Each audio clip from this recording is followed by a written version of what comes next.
Hello and welcome, fellow motorsports fans. It's been a brilliant week of racing, and as always, I'm here to tell you all about it.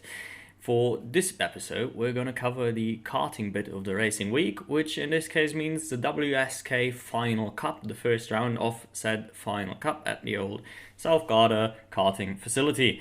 We're going to start from the very bottom with the youngest drivers and work our way up all the way to KZ2. So let's start with the Mini under 10 category, which the first pre-final, which is the only races streamed unfortunately, was the pre-finals and the finals, as is usually the case. And honestly, who's got the time to watch every single heat, to be honest? The first final was the first pre-final was mainly a race between Nicolo Perico and I believe it's Lorenzo di Pietrantonio. This name is a handful, sorry, my Italian friends.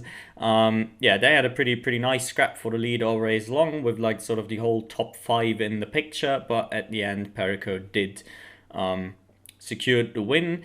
Honorable mention to our P9 down here. Oh, yeah, see, this is usually what happens. He did, in fact, get penalized after the race. Unlucky. Xavier Lazaro, however way you want to pronounce it. He had a fantastic charge throughout the race from P26 all the way to P9. Was pretty good to watch, but apparently he did get a post-race penalty. It does happen every now and then. Then the second pre-final was essentially just like a massive brawl for the win, as you often see with these small karts. But at the end of it, Miron Lorente did take the win. He is the winner from last weekend's karting event as well, the final winner there at the Euro Series, and I believe, I know it was Legenkyi taking the title. But yeah, anyway, so continued very solid performances from him, and honestly, almost the entire like top 10 was in the picture here, like down to P7 knees, if I remember correctly, they were all fighting for it. Now then, the final was slightly different than I may have expected from there on. Probably the biggest surprise was Miron Lorente not able to stay in touch with the lead group for the entire race. Like, he lost touch early on while scrapping, so got the lead group down to Perico, Kosmopoulos, Di Pietrantonio and Loomets, and yeah, at the end of the day, Perico did come out on top in that particular duel, and he actually during an intense battle for P2, Perico also actually got to gap the pack, so at the end it wasn't even a particularly close finals win. Very excited to see how he does next weekend when we conclude the Finals Cup already. Okay, then for the slightly older mini category, we have the interesting debut from Alexander Legenkyi, who obviously has more or less dominated the entire year in the under 10s mini. If dominated is too far for you, then at the very least he's done very well all year long and was one of the strongest riders in the category. So, and he more or less immediately delivered on debut. Obviously, yeah, he didn't quite win, but a P5 in his first pre-final is certainly nothing to frown upon. William Kalijah got the win. Slow charge up the field, but like looked very controlled, I want to say. Just not really going backwards at all, just a slow and methodical move forwards until he actually ended up winning. More straightforward win in the second pre-final from Devon Waltz, not to be confused with his, I believe it's his brother. See, now I forget his name. Daniel. It's another D Waltz, which is very confusing, but they're not the same person. Please do not confuse them, because Devon is miles better. More or less, this one was really between Devon and Christian Blandino, and Waltz came out on top this time around. Only then to move on to the final, and we sort of turned things upside down, and this time Blandino did manage to secure the win ahead of Waltz. Now, the star of the race, though, by no means are Waltz or Blandino for me. It is in fact Mark Pilipenko, who had a fantastic race and got from P12, I believe he started, all the way to P3 onto the podium in a very competitive grid. So that is certainly a driver to look out for in the future. Then we have the OKJ category, the OK Juniors, which probably the most stacked category of the event, at least for my money. With just look at the top names here. We've got Kostoya, Schaufler, Kaczynski, Corby, Van Langendonk, Werrell, Ilife, Freddie Lloyd, Rocco Coronel. It just keeps going and going, like, and this is just a pre-final. That's the insane bit. Now, slightly unusual, Werrell and Coronel got sort of caught up scrapping with Jack Ilife for a long time. I hope that's it, or is it just Ilif? I can't remember. I don't know why I'm so bad at remembering names. This is a common theme here if you're new. Freddie Lloyd was fighting further at the sharp end for the longest time of the race before getting dropped down, if memory serves me correctly. But a lot of it was like sort of the trio of Kaczynski, Kostoya, and Schaufler duking it out for the win. And as you can see, obviously, Kostoya did come out on top in the end. The pre-final B, to be fair, quite a bit less stacked in my opinion, where it was sort of the top 4 and then a bit of a drop. So Lehtimaki, his first outing for Tony Kart, then Filippo Sala, DCC, and Sun. No, actually somebody got dropped again. Yeah, it wasn't Sun. He's not in that top 4 for me. It was Martinez. He apparently got a post-race penalty. See, I should really check this maybe before recording, but who knows? There's too much to keep track of a lot of the time. Yeah, Martinez was among this group, and it was sort of between those 4 all race. Lehtimaki was very controlled, which is a theme because he was the same in the final, really, where he more or less led lights the flag. Very, very impressive performance. He's had a good year all year long, but he definitely didn't have a I'm winning finals anytime soon year all year long. Maybe it was a switch to Tony Kart, maybe combined with something else, who knows, but it feels like he has really like found another gear for this event. It was really, really good to watch.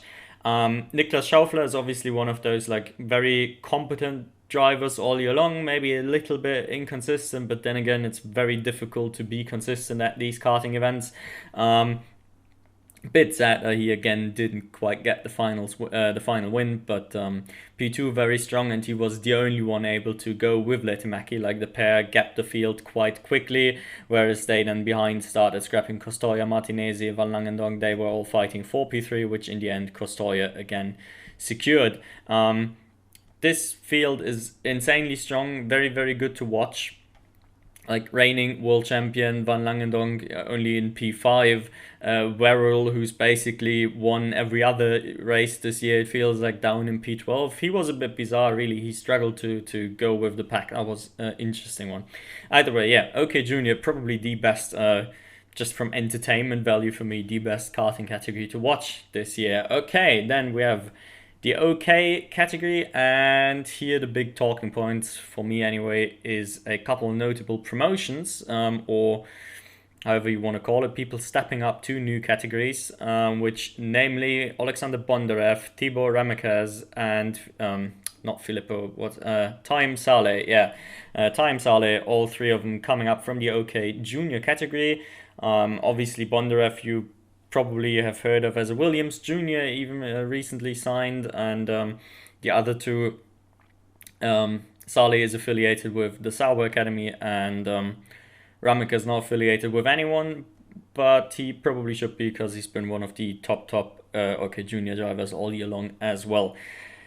All of them did reasonably well at their debut. In particular, I want to point out Bondarev and Saleh, who both did more or less exactly what they did in OK Junior. Bondarev straight there fighting for wins in this pre-final. He like slowly, methodically worked his way to the sharp end, like 2P1, and then actually managed to gap the entire field as well. That was very, very good to watch. Saleh was sort of fighting around the podium positions, but not quite, which is what he used to do in OK Junior most of the time. And then Ramekaz, a tiny bit disappointing in contrast, to be fair. He was a bit further down, but I'm sure he'll figure it out eventually. The second pre-final, not quite as competitive, or a bit weirder, where it was Matviev against Wisniewski, Ian Eichmanns and Kirill Kutskov for the most part. But yeah, as you can see, Matviev eventually took the win. I thought Eichmanns largely at the best race of the 4, but yeah, that's sometimes how it goes. Matveev also did double up on this by actually taking the final win, although the big story for me here is that Bondarev would have started from P4, looked to be on pace. I had him down as, you know, giving us the classic Bondi win, and then he got spun into turn 1 and had to retire. That was very unfortunate. The actual race more or less turned out to be Matveev against Pavan, and as you can see, Matveev did come out on top. Coluccio, want to point out as maybe one of the slightly disappointing drivers, considering he was a quite comfortable P2 in the pre-final. I sort of expected more, but he really got like shuffled down rapidly. Okay, that was the OK category, and now last but not least, everybody's favorite shifter cards, the KZ2 category. Little caveat, I've not watched quite as much of this all year as I probably wanted to, so I'm not awfully familiar with everyone, but with a few, with the sharper end I am familiar enough. And one of those guys I'm very familiar with is Christian Pertuka, who's won, again, it feels like half the KZ2 races all year long. So to no real surprise, he also did win this one. He's had a pretty lengthy battle against Alex Maragliano. That name, we're just going to call him Alex. He's had a long battle against Alex. Alex took the lead early on. But eventually Batuka did get it back and then didn't really have to look back either. The more interesting pre-final definitely was the second one, because we had an interesting battle out front early on with Legenkyi against Kayak and Tom against Tom. But the real one was David Trefilov, slowly but methodically working his way through the field. This is a bit of a story, as you can maybe see from my storytelling here. That happened quite a few times. Started from P7 and like slowly worked his way to the front, but got it done past Legenkyi very decisively. And yeah, also looked very promising for the final, therefore. As it turns out, it doesn't really work this way usually. It can't always be that easy, but he still managed to work his way to P4 in the final, while we did get a bit of a three-way between Alex, Legenkyi and Pertuka. Pertuka led a lot of the race. I want to say almost all of it really, but Legenkyi eventually did get past him with a late race move and managed to successfully defend until the very end.